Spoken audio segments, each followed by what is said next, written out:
rate, when I came on this board to now, 92%, which is above the state average. That's the reason why Work High School across the street is now at 100% graduation. They've always did well in their graduation rate, but they're now at 100%. That's because we look at the whole student, not just saying they need alternative programs. And I commend the previous board from going to trimesters, which allow the students to get additional credits over and beyond the core 40 allotment.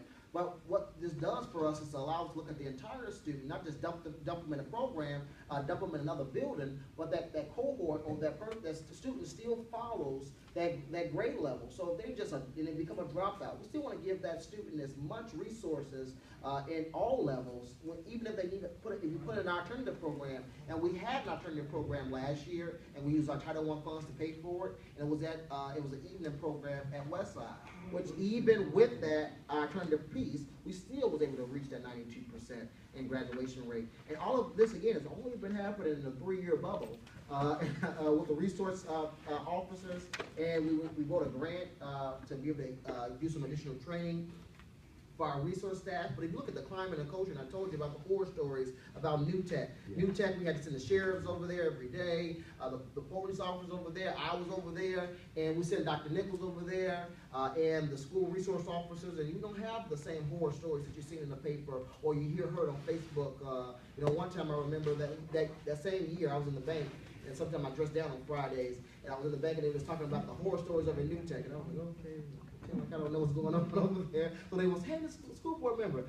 But I wanted to make sure that the superintendent understood, these stories that is happening all over the city, and that we need to do an aggressive strategy with the school resource officers. And she did it. She took the initiative.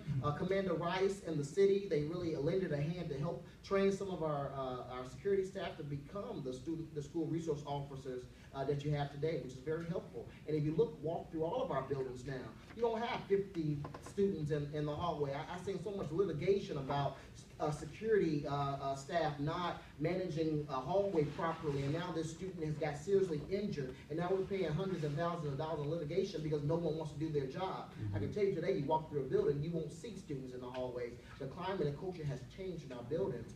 Academically, we have changed in our buildings. Financially, we still got some work to do. I'm sorry, I've seen you two. I haven't heard from you two. My name is Bill Goldsby. I was a teacher for 44 years. Okay. My last 15 years teaching. I've been in education since 1970. And I've watched the power of the teacher diminish in the classroom, and no one has put it together. No one comes to the teacher and asks, what need we do? They tell teachers what you're going to do and what you're not going to do. Teachers spent 5 years getting a degree. We had to get a master's and such. But the thing is, no one has come to teachers, the classroom teachers, and say, what can we do to help? They've all turned around and just said, this is what you shall do. ISTEP is so important, PBA, all of these things. Classroom, I got news for you. If you have no control in your class, you're wasting your time trying to teach. Absolutely impossible. And you have a revolving door. Teacher sends the students to the office sends the teacher the students back. Why? State says you could get rid of too many students. And what happens? Teacher can't do anything in that classroom but write the kid up. And what has happened, classroom management is gone. Education is gone. Students that have no problem passing the ISTEP exam, they can't pass an exam.